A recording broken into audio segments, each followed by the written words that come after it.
요한복음 5장 1절에서 10절까지 말씀입니다. 요한복음 5장 1절에서 10절까지 말씀. 제가 한 절, 우리 성도님들이 한 절 교독하겠습니다.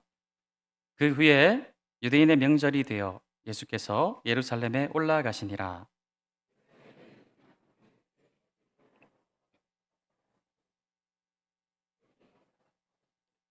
그 안에 많은 병자, 맹인, 다리 저는 사람, 혈기 마른 사람들이 누워 물의 움직임을 기다리니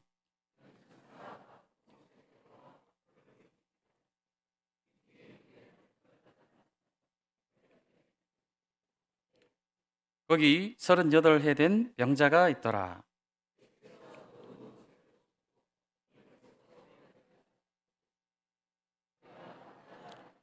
병자가 대답하되 주여 물이 움직일 때에 나를 못에 넣어주는 사람이 없어 내가 가는 동안에 다른 사람이 먼저 내려가나이다. 그 사람이 곧 나아서 자리를 들고 걸어가니라. 이날은 안식일이니.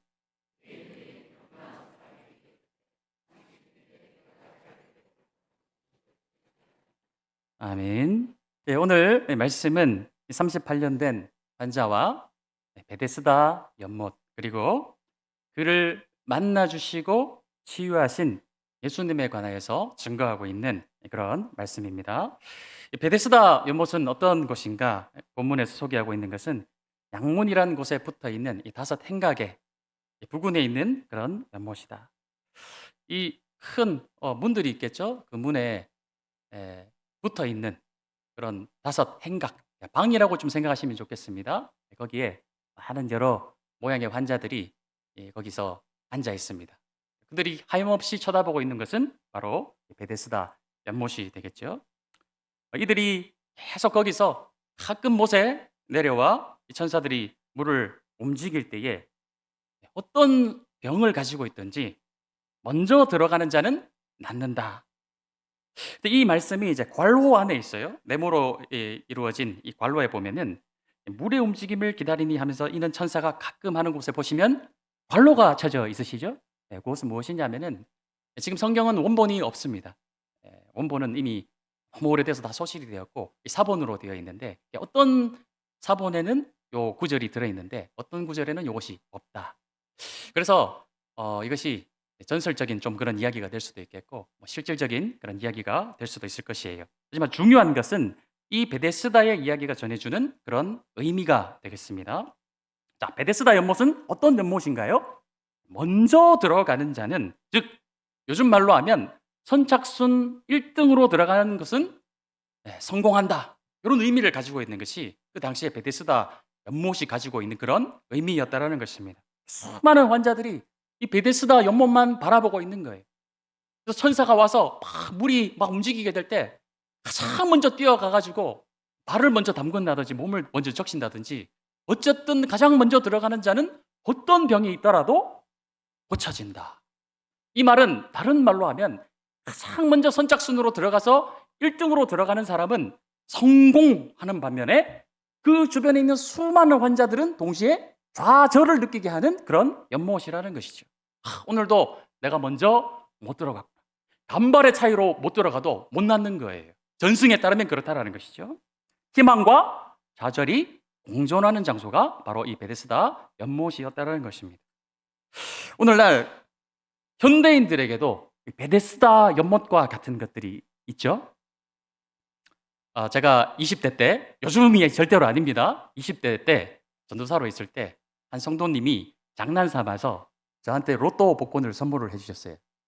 빈 종이를 이렇게 주셔가지고 제가 재미 삼아서 마킹을 했습니다. 근데 참 사람 마음이 간사한 게 마킹을 하고 나서요.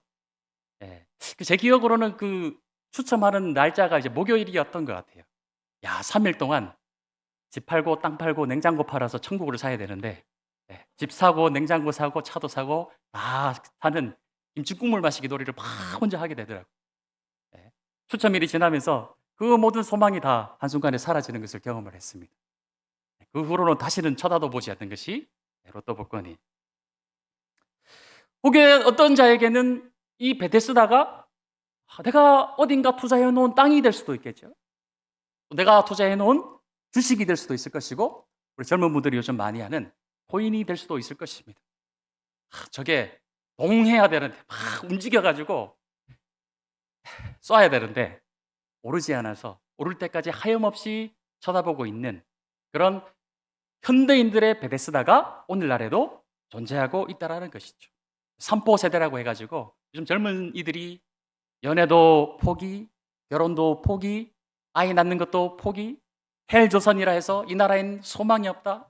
내가 바라볼 수 있는 것, 무기력증에 걸려가지고 나에게 소망을 줄 수 있는 것은 저 나만의 베데스다. 땅이 됐든지 무엇이 되었든지 그것만 쳐다보고 있는 그런 현대인의 베데스다가 오늘날에도 존재한다는 것입니다. 혹시 그런 분 안 계시겠죠?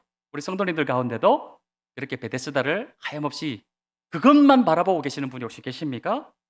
내 인생의 문제를 한 방에 해결해 줄 수 있는 그런 그 한 방, 나의 인생을 역전시켜 줄 수 있는, 내 자녀가 좋은 대학교에 들어가고 아주 남부럽지 않은 그런 직장에 들어가서 또 나중에 승진을 하고 뜻하지 않게 나는 그냥 우연히 사놓았을 뿐인데 그 주변이 막 개발이 되어가지고 인생을 역전시킬 수 있는 그런 것들을 바라보고 계신 분은 우리 성도님들 가운데는 안 계신 줄로 믿습니다.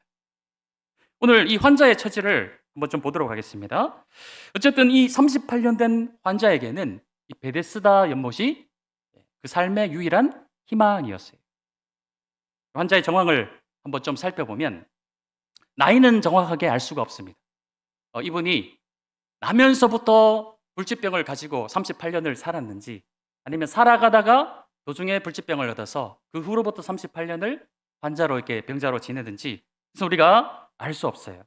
하지만 중요한 것은 그 38년이라는 긴 기간 동안 이분은 단 한 번도 안식이라는 것을 누려본 적이 없다라는 것입니다. 유일한 희망은 베데스다에 들어가는 것인데 그것도 그냥 들어가는 것이 아니라 다른 사람 다 제치고 내가 1등으로 들어가야 고침을 받을 수 있는 것인데 혼자 힘으로는 도저히 그렇게 할 수 있는 희망이 없는, 능력도 없는, 그렇다고 자신을 도와줄 수 있는 사람도 없는 그런 처지에 아무런 희망도 소망도 없이 그저 이 베데스다 몸만 바라보면서 그렇게 하루하루를 지내고 있는 그런 인생이었다라는 것이죠. 요즘도 불치병이 있으면 현대인들도 어떻습니까? 내가 참 이 몸에 질병이 있고 어려움이 있으면 참 혼자 다니기도 어렵고 살아가는데 너무너무 불편해. 지금도 이제 그런데 2000년 전에는 어땠을까요? 질병이 있고 몸에 여러 가지 장애가 있고 어려움이 있으면 이 가족들에게도 버려지는 것이에요. 유대인들의 그 당시 사고상 나면서부터 질병이 있거나 불치병이 걸린다라는 것은 하나님께 징계를 받은 것이다. 징벌을 받은 것이다. 부정하다 이렇게 여기기 때문에 가족들로부터 버림을 받게 되는 아무런 지인도 없고 소망도 없는 누가 도와줄 사람이라도 있으면 나를 연못에 좀 넣어주면 될 텐데 그렇게 해줄 사람조차 없는 아무 희망이 없는 그런 삶이었다는 것이죠. 다시 한번 종합해보면 삶에 평안이 없습니다. 희망도 대책도 없고 어쩌다 한번 이 베데스다 연못에 들어가서 고침을 받는 사람을 바라보면서 나도 부럽다. 나도 저렇게 되면 얼마나 좋을까. 그저 그렇게 세월을 보내는 불쌍한 인생이었다는 것이죠. 오래된 이야기지만 인생 역전, 인생은 한 방이다. 실제로 가끔씩 그런 뉴스들이 들려와요. 주변에서 복권이 당첨이 되어가지고 인생이 바뀌었습니다. 투자해놓은 땅이 막 어떻게 되어가지고 뭐가 또 어떻게 되어가지고 인생이 바뀌었습니다. 그런 이야기들이 가끔씩 심심치 않게 뉴스나 여러 미디어를 통해서 우리에게 들려오지 않겠습니까? 그런 일이 없지는 않아요. 있긴 있지만 나에게는 해당되지 않는다는 게 문제겠죠. 그런 일은 아주 소수의 사람들에게만 일어나는 일이라는 것이죠. 대부분의 사람들은 어떻습니까? 그런 뉴스를, 그런 소식을 접하게 될 때 그저 그냥 부러워하는 것이죠. 나에게는 왜 이런 기회가 찾아오지 않을까? 오히려 마음에 그런 뉴스들이 희망과 소망을 주는 것이 아니라 오히려 상실감만 느끼게 한다는 것입니다. 근데 의외로 신앙생활을 하면서도 이런 심리를 가지고 살아가시는 분들이 있다라는 거예요. 왜 나에게 인생 역전이 일어나지 않을까? 하나님께 간절히 기도하며 하나님, 나에게도 이 베데스다의 기적이 일어났으면 좋겠는데 저마다의 베데스다를 탁 설정해 놓고 바라보면서 하나님, 나에게도 이 베데스다의 기적을 체험하게 해주십시오. 그렇게 신앙생활 하시는 분들도 있다라는 것이죠. 그런데 우리 성도님들, 그런 마음을 가지고 신앙생활을 할 때 그 마음에 안식이 있을까요? 그 삶 가운데 평안이 있을까요? 심지어 조금 더 깊이 고민해 보면 우리가 주일에 이렇게 함께 모여서 하나님을 예배하면서도 내가 바라보고 있는 것이 나의 인생을 한 방에 해결해 줄 베데스다로 내 시선이 향해 있다면 하나님을 만나지 못하겠죠. 예배 시간에도 그 하나님의 전능하신 보좌 앞으로 우리가 나아가지 못하고 내 눈앞에 동시에 겹쳐서 어른어른거리는 그 베데스다가 보여서 하나님 앞에 집중하지 못하고 하나님보다 이 베데스다가 더 나에게 소망이 되는 그런 일들이 일어나지 않겠습니까? 그 마음에 중심의 안식과 평안이 있을까요?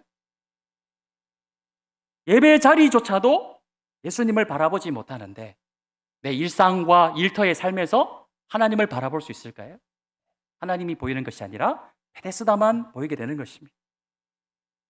혹시 지금 이 순간에도 내 마음 한켠을 차지하고 있는 내 마음의 평안과 안식을 빼앗는 그런 베데스다가 있다면 기도하십시오. 그것을 치워주시고 하나님을 바라보게 해주십시오라고 기도하시는 그런 성도님들이 되시길 원합니다. 우리는 베데스다를 바라보면 되는 것이 아니에요.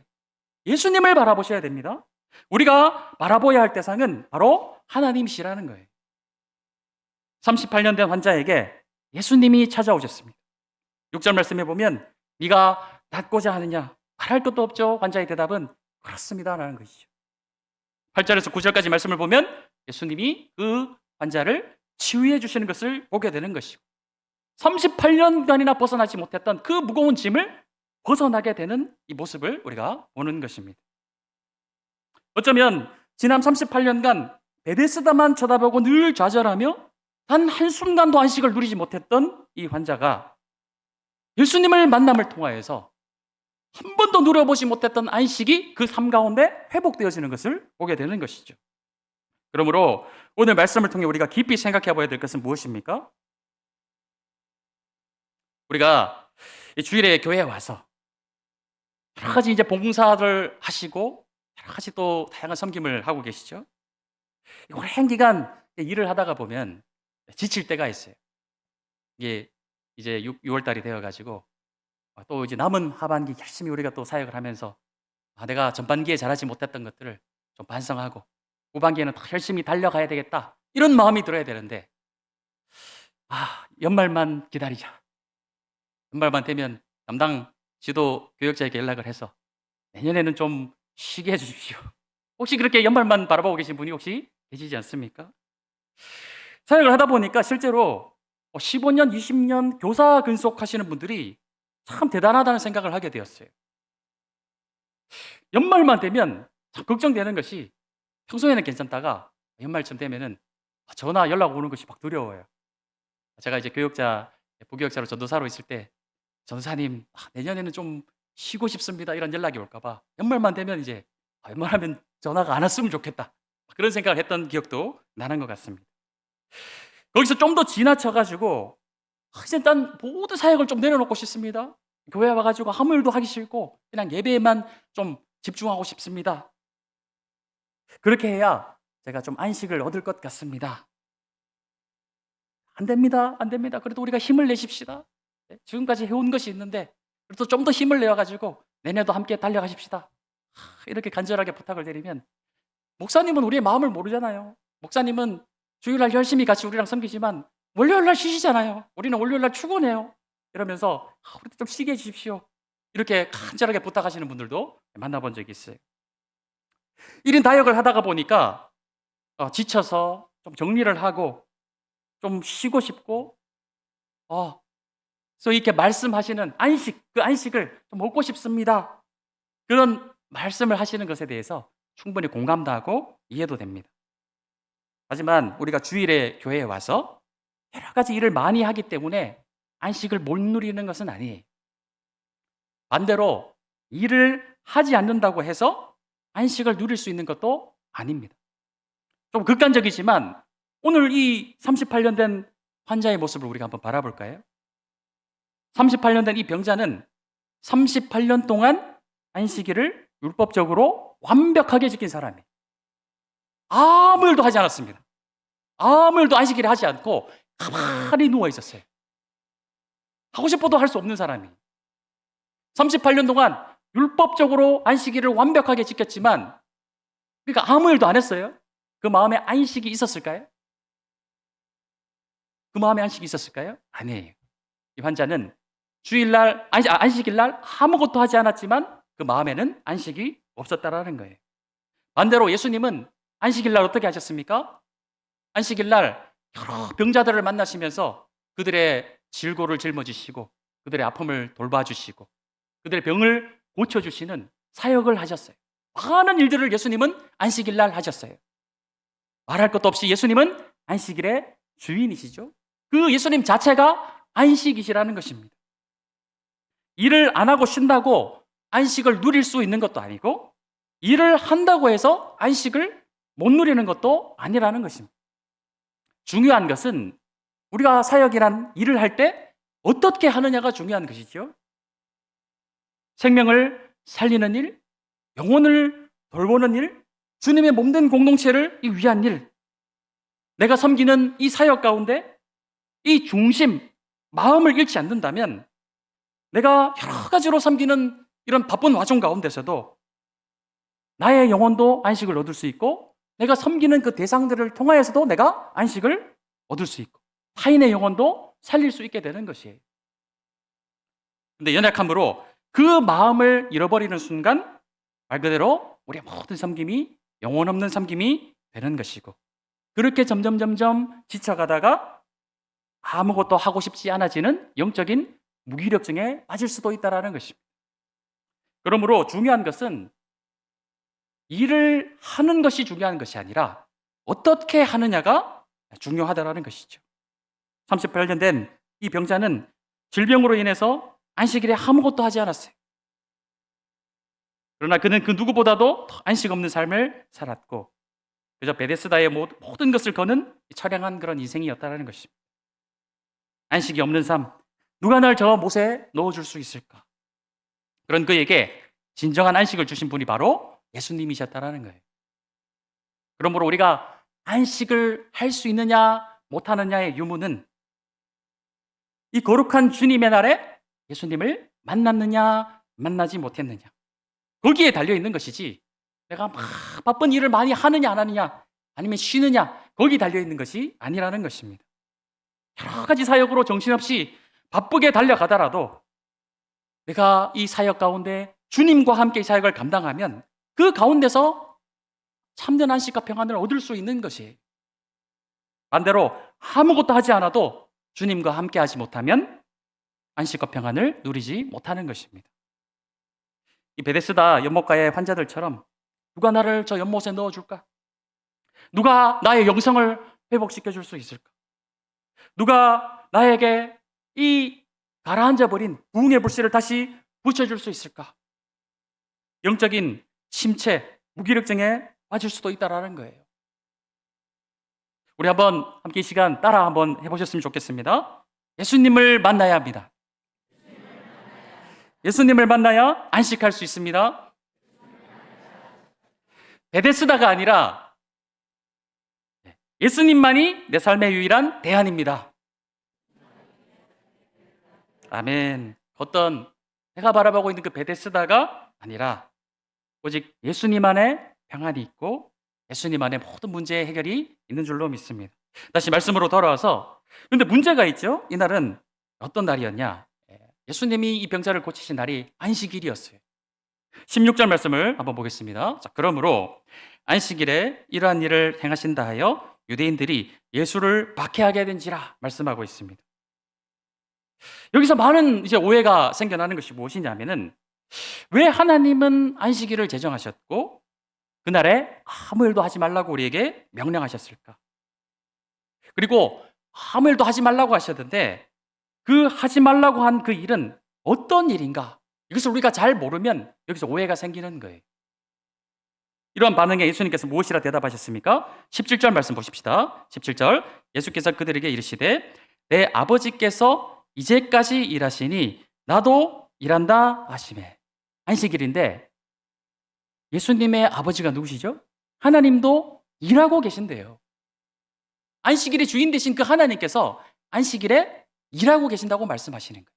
그래서 예수님도 무엇이라 말씀하십니까? 내 아버지께서 일하시니 나도 일한다라고 말씀하시는 거예요.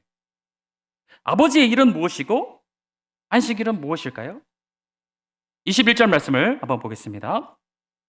아버지께서 죽은 자들을 일으켜 살리심 같이 아들도 자기가 원하는 자들을 살리느니라. 아버지의 일은 무엇입니까? 생명을 살리는 일인 것이에요. 하나님은 천지를 창조하실 때 6일간 이 온 천지 만물을 아름답게 창조하셨습니다. 그리고 제7일 안식일에 아무것도 하지 않으시고 쉬셨어요. 그러나 하나님께서 천지를 창조하시고 나서 그 이후로 단 한 번도 쉬지 않고 하시고 있는 일이 있습니다. 그 일이 무엇입니까? 바로 생명을 살리는 일이에요.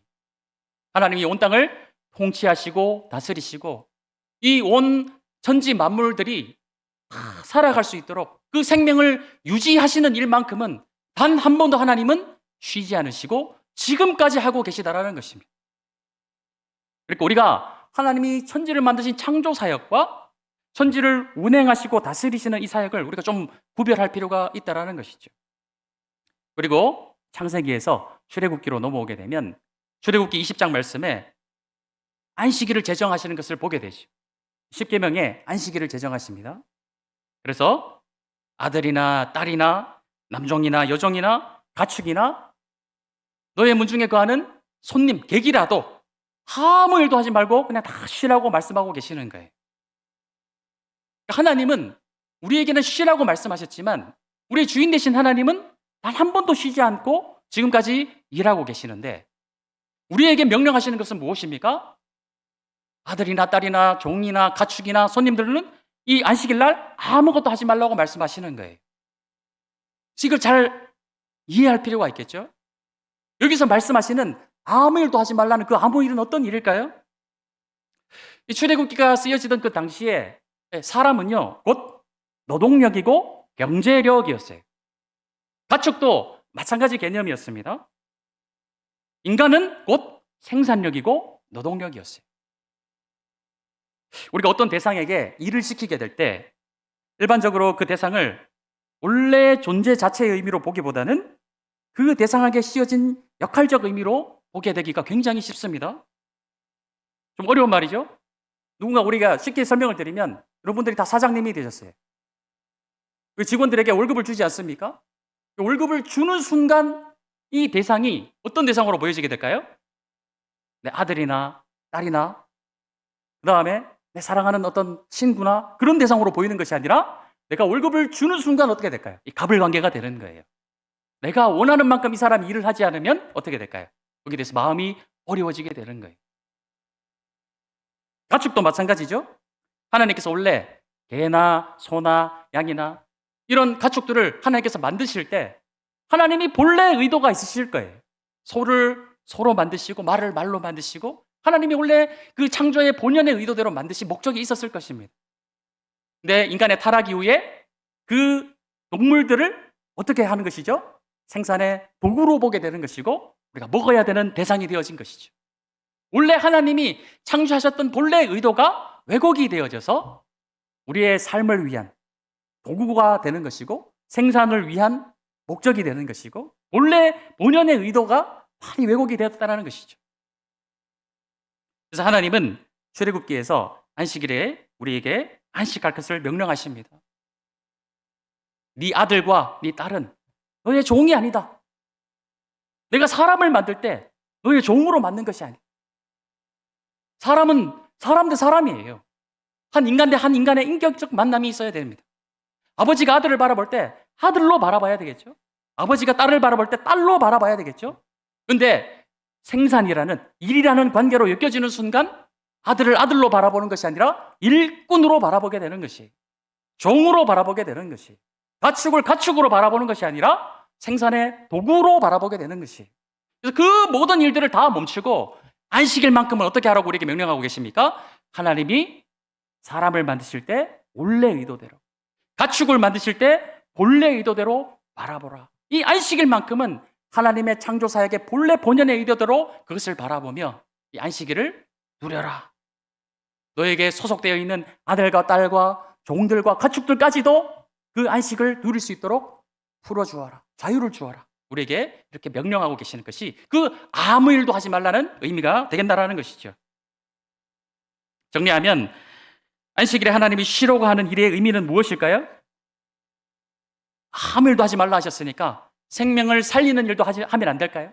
아니라는 것이. 생명을 살리는 일은 우리가 안식일에 해야 되는 것입니다.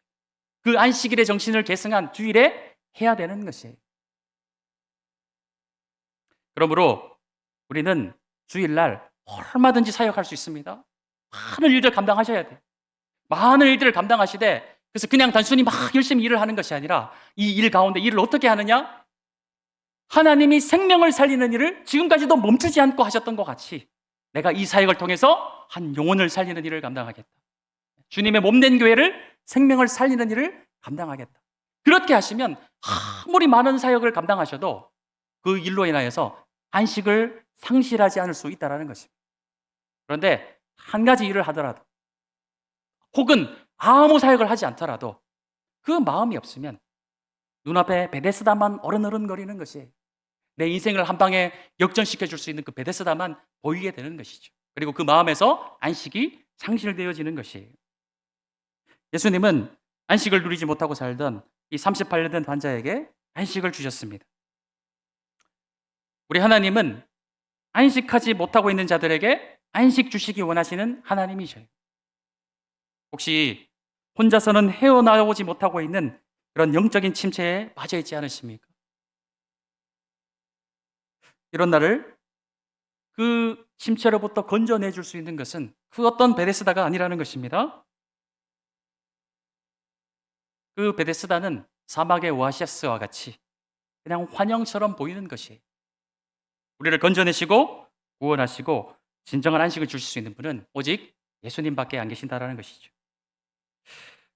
오늘 이 주일을 주님 안에서 진정한 안식을 누리셨습니까? 우리가 다른 베데스다를 찾지 마시고 내게 평안과 위로 주실 수 있는 오직 예수님을 바라보고 어떤 많은 사역이 있더라도 그 사역들 안에서 진정한 안식을 누리시는 그런 성도님들이 되시길 축복합니다. 우리 눈에 자꾸만 어른거리는 베데스다가 있을 거예요. 그것을 바라보는 것이 아니라 하나님, 주일에 와서 내 사역에 많은 일들이 있고 바쁘고 정신없이 움직이지만 그 수많은 일들 가운데서도 예수님을 바라보게 하시고 예수님과 함께 동행하며 하나님께서 단 한 번도 쉬지 않으셨던 그 생명을 살리는 일을 작지만 나도 그 하나님의 그 위대하신 사역에 참여하게 하셔서 오늘도 이 사역들 가운데서 내게 참된 안식과 진정한 평안을 맛보게 해주십시오. 그렇게 늘 주님 앞에 간구하시며 주님의 몸된 교회를 위해서 섬기시고 사역하시는 그런 우리 모든 성도님들이 되시기를 축복합니다.